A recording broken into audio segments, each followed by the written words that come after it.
Hello guys, welcome to a new video from the channel. This time we check how to delete like videos on YouTube. So let's start. First, let's go to our profile here and let's go to the settings icon. And here, let's go to your data in YouTube. So let's click here. And when we are here, let's scroll down and let's go to the part that says your watch history here.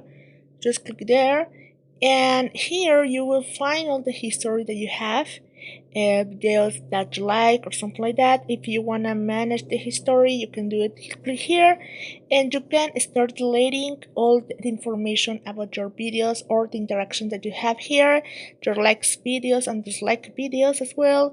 In my case, I don't have it, but if you have, you can start deleting them. So guys, well, I hope this works for you. Thank you for watching this video. Remember to subscribe and give thumb up to this video.